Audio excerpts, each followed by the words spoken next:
Ora bem, boa tarde a todos, bem-vindos a mais um rescaldo aqui no meu canal do YouTube, em que já sabem que eu semanalmente faço os rescaldos dos jogos de Sporting. Este ano, infelizmente, foi este ano que comecei a fazer os rescaldos. Não faço os rescaldos, infelizmente, de mais jogos. Esperava que nesta altura o Sporting estivesse a jogar 2-3 jogos por semana. Era bom sinal que estava presente em todas as frentes, em todas as competições, Taça de Portugal, Liga Europa, o Champions e o Campeonato. Pelo menos a Liga Europa tínhamos essa obrigação. Não foi possível. Seguramente tínhamos chegado até esta fase em condições normais da competição. Mas pronto, se calhar o estarmos fora disso também nos permite neste momento estarmos na frente do campeonato. Porque provavelmente a igualdade de circunstâncias com os outros dificilmente estaríamos onde estamos. Vamos ser justos com o plantel que temos. Não tem assim tantas soluções como isso para gerir entre campeonato e competições europeias. Teríamos seguramente muitos mais problemas do que aquilo que temos visto. O que é que aconteceu? O Sporting venceu em Alvalade a formação do Portimonense por 2-0.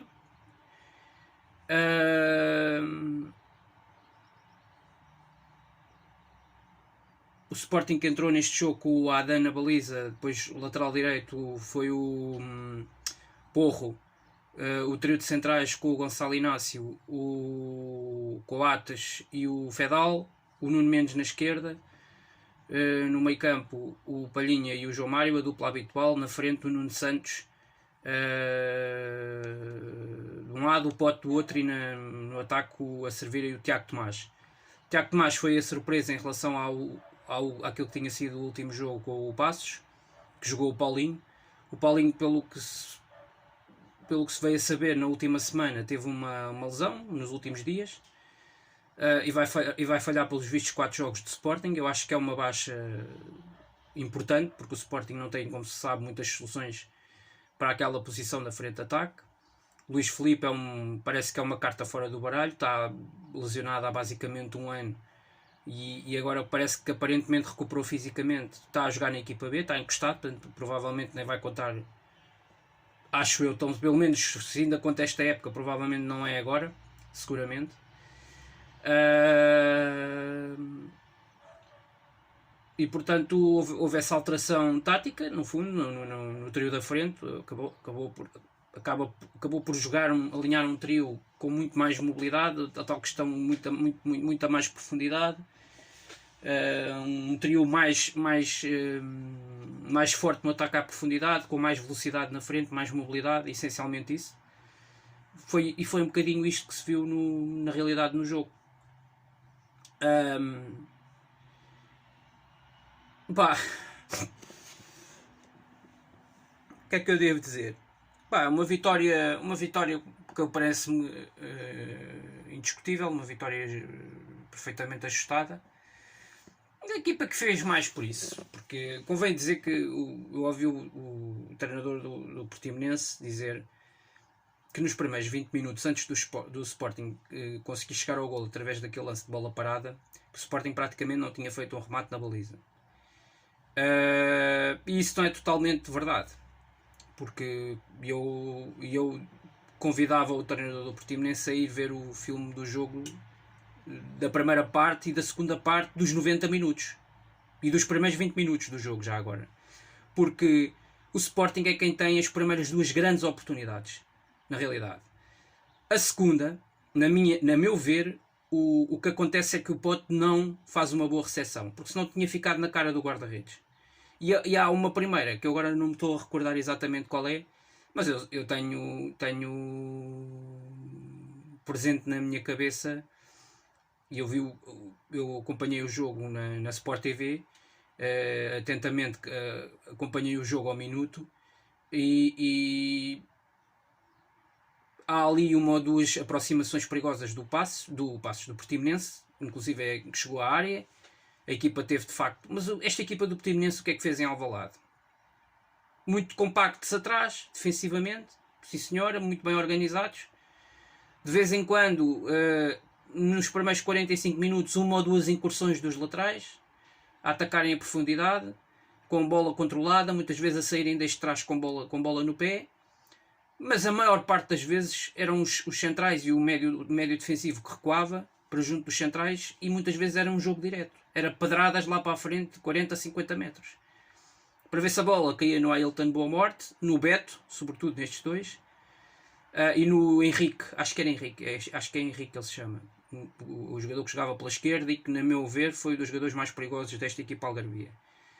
Esta equipa já tinha feito um bocadinho jogos deste género. Eu acho que em Braga esta equipa ainda jogou melhor.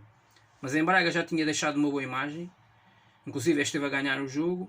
E no Dragão também tinha feito uma primeira parte muito boa, em que inclusive só no fim da primeira parte o Porto conseguiu chegar ao empate nesse jogo. Portanto, já se sabia que o Portimonense nos jogos contra as equipas grandes normalmente cria dificuldades. Com o quê? Com um processo coletivo muito bem trabalhado do ponto de vista defensivo, e mesmo no Estádio da Luz. No Estádio da Luz foi onde fez a primeira parte pior, no global dos 4 jogos. Se olharmos para os 4 jogos,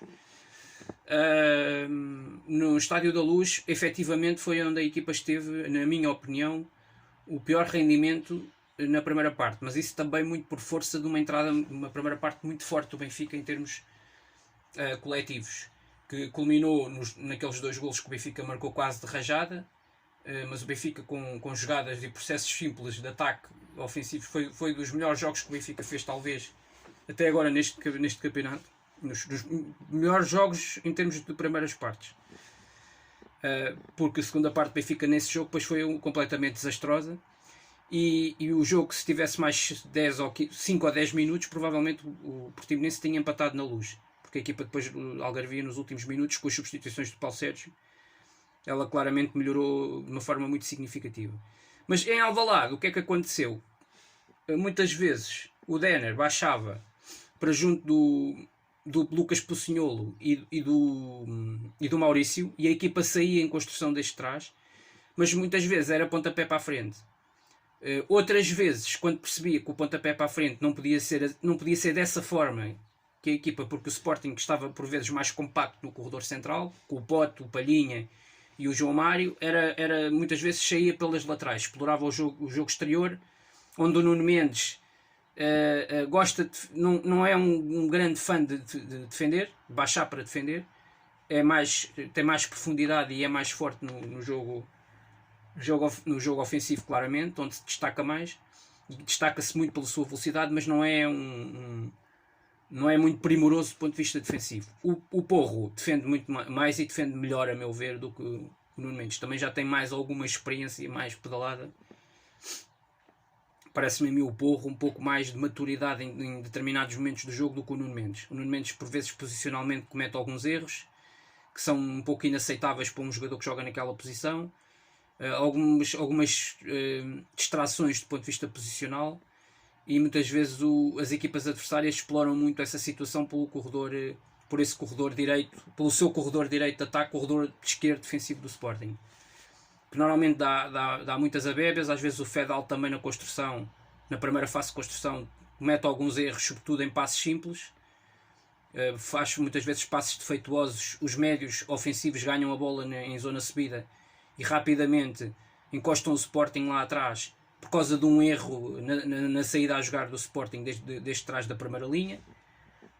Muitas vezes, invariavelmente, basicamente foi muito isto que se viu na primeira parte com o Portimonense, e foi muito através disso que o Portimonense realmente criou situações. Realmente, com a projeção dos laterais, quer o Fado Mufi pela direita, quer pela esquerda o Koki Anzai, que também, na minha opinião, foi dos melhores jogadores do Portimonense nesta partida, de longe. Foram jogadores que conseguiram desequilibrar com muita facilidade, até porque são laterais que são, a meu ver, são laterais bons tecnicamente e são laterais muito rápidos. O Koki Anzai é quase um lateral extremo ao mesmo tempo, é um jogador muito interessante. Eu já o ano passado o achava, acho que fez jogos muito interessantes, e este ano com o Paulo Sérgio tem sido um jogador importante. E muitas vezes é um jogador que é um lateral, mas defensivo, supostamente, que deve saber em primeira instância defender naquele corredor, limpar ali aquele seu corredor, mas muitas vezes também se envolve no processo ofensivo, como aliás qualquer bom lateral de uma equipa de primeira linha, de uma equipa de primeira dimensão, deve saber fazer. E portanto, eu diria que o Portimonense, nesta primeira parte em Alvalade, confirmou o bom momento que a equipa vem atravessando. Esta equipa tinha acabado de empatar em Passos de Ferreira, fora de casa, lá em cima. Se tivermos em conta, por exemplo, que Vitória, Futebol Clube Porto e Braga perderam em Passos de Ferreira, tem que se dizer que o Portimonense, e em Braga, vou dizer mais, em Braga o Portimonense não merecia perder aquele jogo. O Portimonense esteve a ganhar o jogo quase até para aí a meio da segunda parte, em que foram melhores na primeira parte que o Braga, e portanto esta equipa, desde o jogo em Braga, que esta equipa vem de uma melhoria considerável, a meu ver. Vem sempre de uma melhoria crescente. E eu acho que em Alvalade na primeira parte também demonstrou um bocadinho isso. Processos simples, mas muitas vezes aposta muito no jogo direto. E na estampa física, portanto na possância física dos seus avançados. O Beto, o Ailton Boa Morte e o Henrique, muitas vezes são muito fortes no último terço. Depois na segunda parte aproveitou também a capacidade física do avançado, acho que é iraniano, o Salmani, que é um reforço também desta época, e que foi um jogador que veio reforçar um pouco mais essa postura da equipa do Paulo Sérgio. E portanto, no geral, a equipa do Portimonense foi muito isto. O Ailton Boa Morte está num bom momento, está numa excelente fase. O Beto também é um avançado interessante, que já marcou 5 ou 6 golos esta época.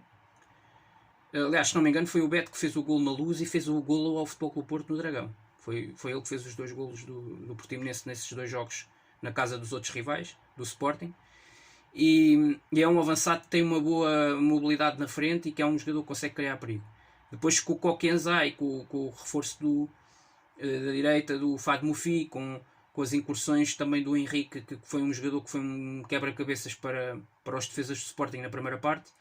Aqui e ali o Portimonense de facto foi sendo capaz de criar sempre algum perigo. O Denner é um médio de grande qualidade, eu aprecio muito as características do Denner. Acho que em condições normais tem o potencial para ser claramente o melhor médio desta equipa. Por vezes não confirma isso em alguns jogos, falta-lhe ali mais qualquer coisa, é a sensação que dá. Mas pode ser claramente o médio estabilizador de jogo no meio campo desta equipa. É claramente o médio sob o qual o jogo passa todo por ele. Todos os ritmos do jogo, as dinâmicas do jogo, os momentos do jogo, em que a equipa, entre o equilíbrio defensivo e o equilíbrio ofensivo e os desequilíbrios ofensivos que a equipa consegue criar, tem muito a ver com a capacidade deste médio brasileiro, médio centro, que já é dos mais experientes do atual plantel do Portimonense, que é um médio que tem golo e que é um médio muito interessante, a meu ver, este Denner. E depois na segunda parte também um jogador importante que entrou e que ajudou muito a desequilibrar, que foi o Luquinhas. O Sporting, o que é que aconteceu? Na segunda parte baixou um pouco os níveis de intensidade, os níveis de pressão, passou a fazer muito mais um jogo de gestão, e nesse jogo de gestão, aqui e ali, foi-se colocando um pouco a jeito. Podia ter acontecido um gol do Portimonense, eu até não acho que até acho que seria justo em função daquilo que a equipa foi sendo capaz de fazer ao longo do jogo. Mas acho que foi uma equipa muito sempre com aquela base defensiva, e mesmo quando está a perder por 2-0 é uma equipa que não arrisca muito. Foi o que eu senti deste Portimonense.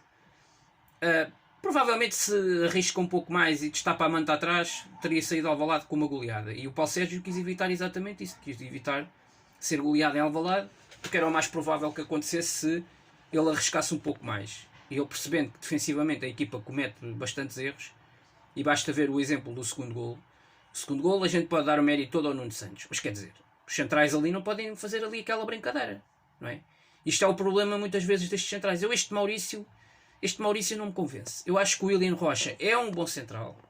Já se percebia isso desde as camadas jovens, já se percebia isso desde dos primeiros passos que ele dá ainda no Campeonato de Portugal, equipas do Campeonato de Portugal, equipas da Segunda Liga.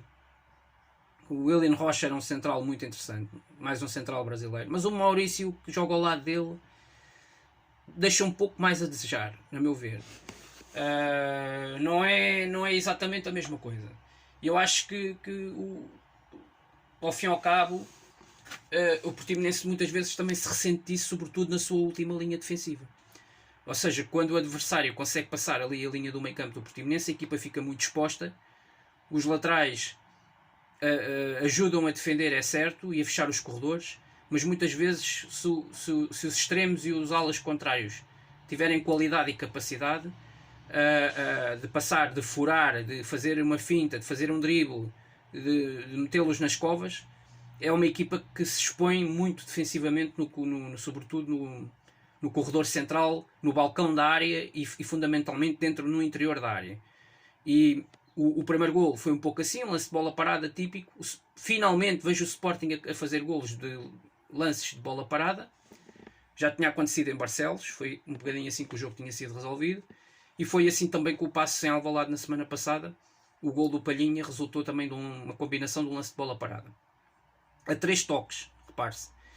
E foi um bocadinho, ou voltou a ser assim, o primeiro gol que abriu o jogo com o Portimonense. A 3 toques, o livre bem batido pelo Pote. Bom, excelente, fantástico. Fantástica assistência do Coates de cabeça. Aquele toque é fundamental, precioso. Aquele toque de Coates de cabeça é fundamental para o desvio depois final, já no enfiamento do guarda-redes do Fedal, e que obriga aquela intervenção do guarda-redes do Sandro. Acho que é o Sandro. Samuel. O Samuel, que admito que pudesse ter feito um pouco mais nesse lance, mas ele vai, se repararem bem, ele vai a fugir para a esquerda, não é? Convencido que o Fedal vai meter a bola ali daquele lado, e ele mete a bola para o meio, faz aquele toquezinho para o meio da baliza, e o guarda-redes deixa-se surpreender e acaba com o flexo para o lado em que vai a bola, acaba por fazer uma primeira boa intervenção, uma primeira boa intervenção difícil, mas depois na recarga Fedal não falha. Não há irregularidade absolutamente nenhuma nesse lance. É um lance bem trabalhado, é um lance coletivo, é um lance de laboratório, e já não é a primeira vez que um lance destes de bola parada é aproveitado desta maneira pelo Sporting. Se repararmos, se estivermos atentos, ou se tivessem estado atentos ao Braga do Ruben Amorim, a forma como a equipa era trabalhada em lances de bola parada, acontecia muito já isto no Sporting Braga no ano passado. Um jogador a aparecer ao primeiro poste, muitas vezes a desviar a bola diretamente para a baliza, ou a desviar a bola ao primeiro poste e colocá-la ao segundo poste. O Sporting já teve 2 lances trabalhados desta maneira, que um deles resultou em golo contra o Passos de Ferreira na semana passada, e agora de livre, e foi num canto, agora de livre frontal à baliza, ligeiramente descaído para a esquerda neste jogo agora com o Portimonense, voltou a resultar, mas agora sendo um livre frontal, um primeiro defesa que aparece à entrada da área, desvia, e depois um segundo defesa que entra ao segundo poste e que desvia a bola para a baliza. Portanto, muito bem trabalhado. Eu gostava de citar aqui, fazer essa referência a esse lance. O segundo lance é o segundo gol do Nuno Santos. É um gol pleno de oportunidade, de oportunismo. É um gol pleno de oportunismo. Mas tem que ser atribuído o maior erro, a grande falha na jogada do segundo gol é dos defesas do Portimonense, que andam a brincar com a bola na primeira fase de construção. E portanto, e ainda por cima, não sendo nenhum portentes tecnicamente, não é? Eu nem sequer cheguei a perceber se o central estava a combinar com o lateral esquerdo, se não me engano, nessa situação, nessa chance. O central estava a combinar estava a tentar comunicar com o lateral esquerdo, e estavam a tentar definir se iam atrasar a bola para o guarda-redes. E a pressão é muito bem feita pelo Nuno Santos. Aliás, o Nuno Santos e o Tiago Tomás fazem isto muitas vezes durante o jogo. A pressão sobre os defesas centrais e os laterais na primeira fase de construção da equipa adversária. Fazem isto bem. Sobretudo quando joga o Tiago Tomás, porque quando jogava o Sporar ou quando joga o Paulinho, já não é bem assim, não é? Não são jogadores com tanta capacidade para fazer essa pressão, porque não têm a disponibilidade do Tiago Tomás. O Tiago Tomás faz isso, desgasta muito os defesas contrários. Faz-me lembrar um pouco aquilo que fazia o Slimani quando estava aqui em Portugal no Sporting, naquelas 3 temporadas. Ele desgastava muito as defesas contrárias. Os defesas contrários chegavam aí a meio do jogo, já estavam completamente desgastados, sobretudo os centrais, porque levavam sempre com aquele avançado muito móvel, muito rápido, que atacava sempre a profundidade. E é um bocadinho hoje essa figura neste Sporting atual, é o Tiago Tomás. E o Tiago Tomás faz muito isso, o Nuno Santos também faz, porque é um jogador rápido, móvel, com muita velocidade, tanto pode estar à esquerda como pode aparecer à direita ou ao meio. É um jogador que tem muito essa disponibilidade física. E foi um bocadinho assim, com essa pressão feita pelos homens da frente, que acabou por resultar no erro que os centrais acabaram por cometer, na tentativa de atrasar a bola para o guarda-redes. Acredito que talvez tenha sido isso que pretendiam fazer. E depois 2-0 no espaço de 4, 5 minutos, e o jogo ficou praticamente ali amarrado. A segunda parte foi fazer uma gestão da posse, sem correr grandes riscos. Mais um lance ou outro, que definido com melhor critério na área do Sporting por parte da frente de ataque do Portimonense, nomeadamente Luquinhas, nos segundos 45 minutos, por Luquinhas, por Ailton Boa Morte, poderia ter dado com um pouco mais de critério, podia ter dado em mais sucesso para a equipa de Algarvia. Mas na realidade o CAP chegar ao fim do jogo e acabo por entender que, apesar de ter havido essencialmente um erro crasso, eu não consigo perceber onde é que o Paulo Sérgio vê 2 erros crassos, em que é a equipa do Portimonense que oferece os 2 golos ao Sporting. Eu não acho que o primeiro golo, volto a frisar, há muito mérito do Sporting na forma como trabalha os lances de bola parada. Muito bem aparece o Coates a dar aquele primeiro toque. A defesa do Portimonense não está à espera, e portanto eu não vejo o lance do primeiro golo como um erro da defesa do Portimonense, sinceramente, como um erro gigantesco, um erro crasso da defesa do Portimonense. O segundo golo, sim, estou plenamente de acordo com o treinador do Portimonense. O segundo golo, claro. O primeiro golo não concordo nada, não sei onde é que ele vê 2 erros, 2 ofertas que dão 2 golos do Sporting, mas sinceramente, mas enfim. E o Sporting nessa altura, até ao primeiro golo, o Sporting já tinha tido 2 boas aproximações e 2 chances muito interessantes. Eu não me lembro exatamente da primeira, mas aquela segunda do Pote falhou apenas a recepção, porque se não fosse isso, o Pote ficava com excelentes condições para fazer o golo. Na segunda parte o Sporting também tem mais uma situação ou outra de transição, basicamente, transição rápida, contra-ataque, onde a equipa é muito forte, exploração da profundidade. Na segunda parte saiu o Tiago Tomás, entrou o Giovane, que também é um jogador muito, muito móvel, é um jogador mais potente fisicamente, mais possante até do que o próprio Tiago Tomás, para ir aos duelos físicos com os centrais. E basicamente jogou mais ou menos ali na mesma posição que estava a jogar o Tiago Tomás na primeira parte, mas pouco mais. Na segunda parte o Sporting conseguiu criar verdadeiramente de chances, de situações claras de iminente gol. E portanto, no meu ver, na minha opinião, acho que acaba por ser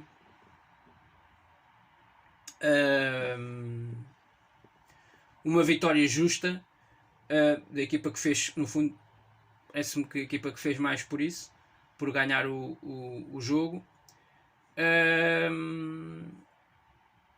E são mais 3 pontos. O Sporting está lançado, eu acredito claramente que o Sporting está lançado para o título. Eu acho que o título pode ficar praticamente arrumado já esta noite, se o Futebol Clube Porto não cumprir com a sua parte na Madeira. O que é não cumprir com a sua parte na Madeira? É empatando ou perdendo. Acabou-se o campeonato. Este campeonato já não tem história a partir daqui para a frente, porque o Sporting não vai perder 11 ou 12 pontos para o segundo classificado até ao fim. Portanto, e os outros vão continuar a perder pontos. Portanto, o Porto, se continuar, se não quebrar esta série negativa de jogos a nível interno, porque aconteceu uma vitória com a Juventus, mas a nível interno o Porto vinha de 4 jogos seguidos sem conseguir ganhar.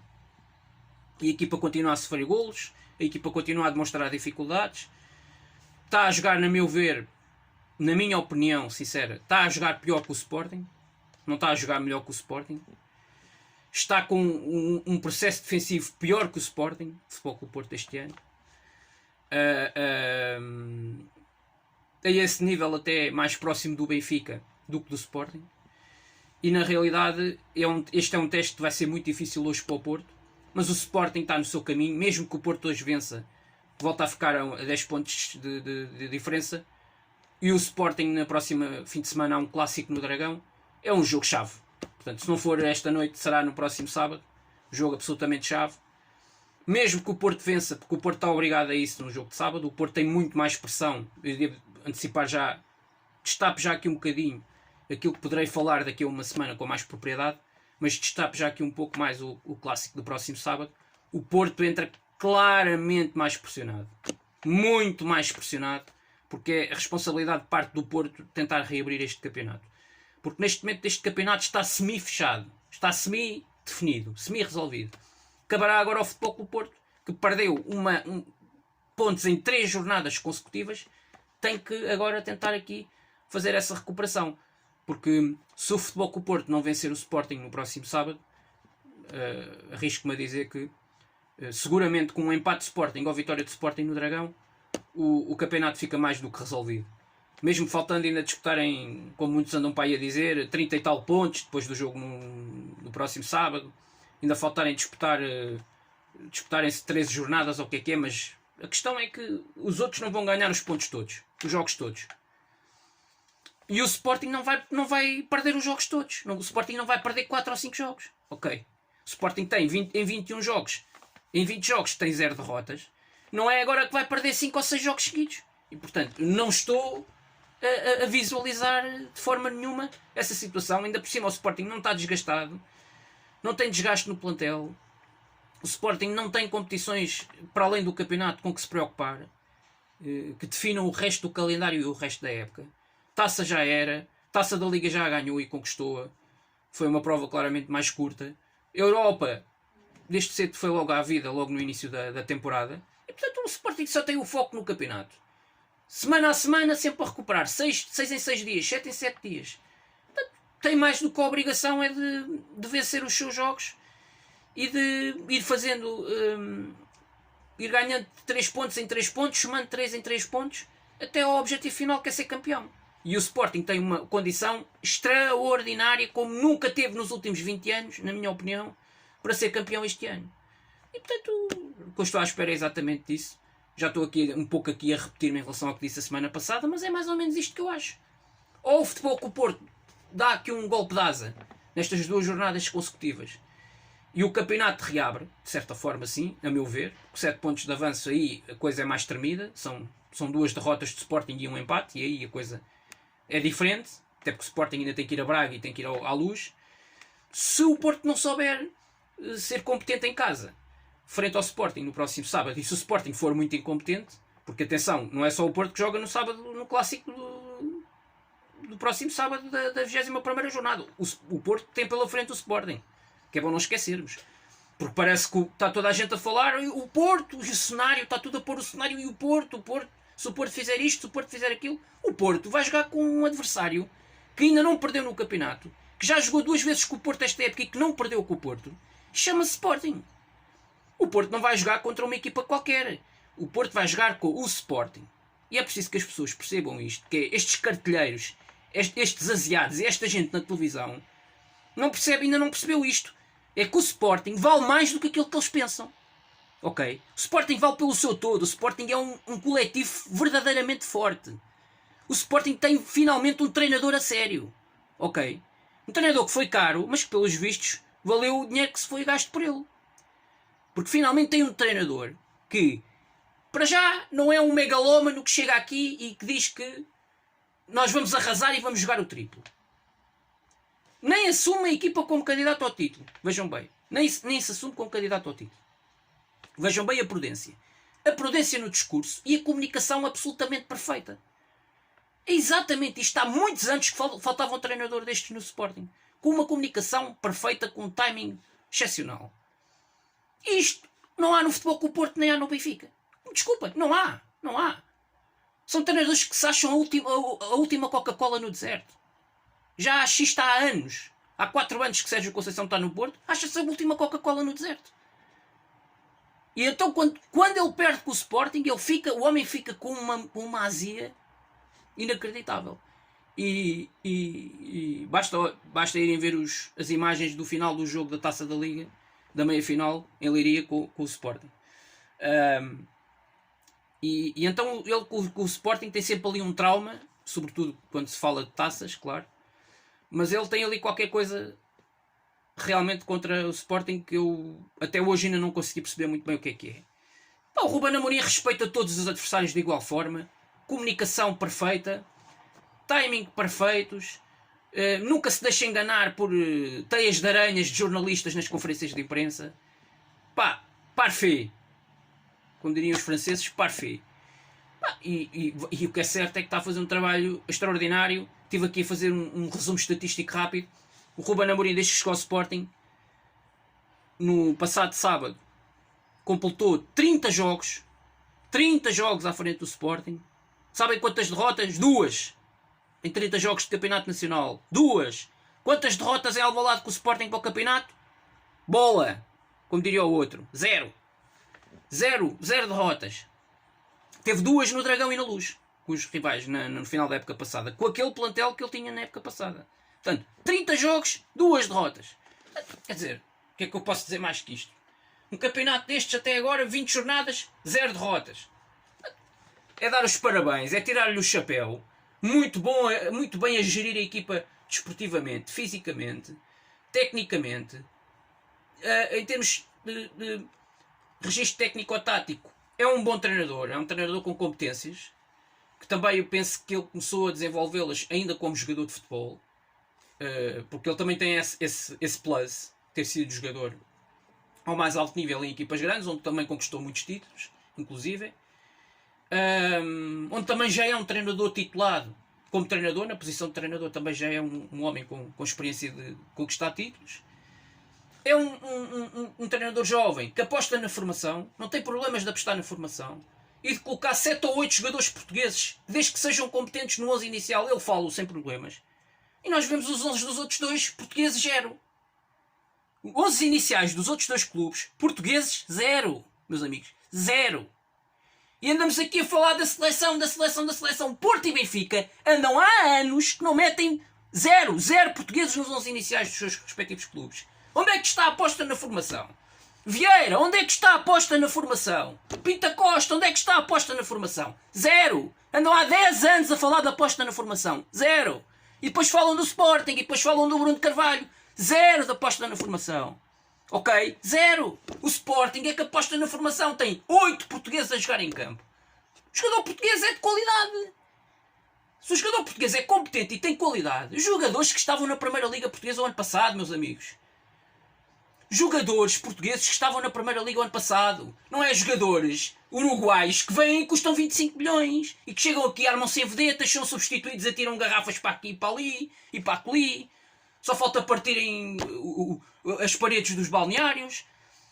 Não é jogadores que custam 20 milhões, vêm do Brasil, rotulados de vedetas, e chegam aqui e não fazem nada em 20 jogos. Ok, isto aqui não é jogadores que vêm do Mali e para fazer um gol têm que falhar 5 ou 6. Nós não precisamos disso. Nós temos qualidade de jogadores portugueses que jogavam na nossa Primeira Liga. E isso é que eu não vejo ninguém a falar disso. Jogadores portugueses. Ninguém destaca isso no Sporting. Jogadores de formação, carimbo Alcochete. Ali. Carimbo Alcochete. Como Nuno Mendes, Tiago Tomás. Eu vejo os outros a falarem dos Tiago Tomás nos outros programas que eu vejo nos YouTubes e etc. A falarem dos Tiago Tomás. Mas o Tiago Tomás tem tantos golos marcados, se calhar, como o Darwin. O Tiago Tomás tem tantos golos marcados como o Darwin. E agora? E esta? E agora e esta? Pois é. E esta é que é boa. Vejo os outros a falarem dos Tiago Tomás. Tiago Tomás isto, Tiago Tomás aquilo. O Tiago Tomás tem tantos golos como o Darwin no campeonato. E esta informação que eu dou a esses benfiquistas que se armam em grandes e que falam mal do Tiago Tomás a seguir ao derby, como eu bem vi. Tiago Tomás anda ali sempre, o Tiago Tomás em campo dá 200%. O Tiago Tomás em campo dá 200%. O Tiago Tomás anda sempre ali a comer a relva todos os jogos que joga. Não é o Darwin que anda a se armar em vedeta e que anda a passear nos campos em Portugal. Ok. Portanto, quando eu vejo esses fabulosos a gozarem com o Tiago Tomás, como eu ouvi a seguir ao derby, em programas não vale a pena estar aqui a dizer que programas é que são. Porque esses patetas sabem quem são. E é uma vergonha. Digo-vos à cara podre, é vergonhoso. A forma como rivais que nós temos em Portugal, que não respeitam o Sporting, durante toda a vida nunca se habituaram a respeitar o Sporting. Quando veio para cá Jorge Jesus não respeitavam e ainda diziam pior ainda, cobras e lagartos do Sporting, e nunca respeitaram. E depois os benfiquistas querem respeito dos outros. Os benfiquistas querem respeito dos rivais. Deem só respeito, pá. Andam há anos a desrespeitar o Sporting. É vergonhoso. É vergonhoso. Já não basta aquilo que adeptos seus, das suas claques, andaram a fazer a adeptos do Sporting. Os Ficinis fizeram aquele adepto no Jamor. Isso é que é criminoso, vergonhoso, e vocês nunca foram processados por isso. Vocês nunca foram processados por isso. É vergonhoso, meus amigos. É criminoso. Criminoso. Isso é coisas que deviam ter sido resolvidas na justiça e que nunca foram. E que foi comprovado que foi junto ao Estádio da Luz. Foi junto ao Estádio da Luz que aconteceu o que aconteceu. Ok? E portanto eu fico com uma raiva tremenda a alguns benfiquistas que ainda vêm-se armar. Vêm-se armar em espertos, pá. Para onde? Para onde? Ainda dizem que querem respeito. Querem respeito no futebol português. Então todos os adeptos que se deem ao respeito. Todos os adeptos, em geral, todos, mas todos mesmo, deem-se ao respeito. Quando começarem a respeitar o Sporting como grande instituição que é neste país, não é? Então vão ter o respeito também do Sporting, exatamente pela mesma medida, pela mesma dimensão. Ok? Muito obrigado a todos e um resto de uma boa semana. Saudações leoninas. E viva o Sporting!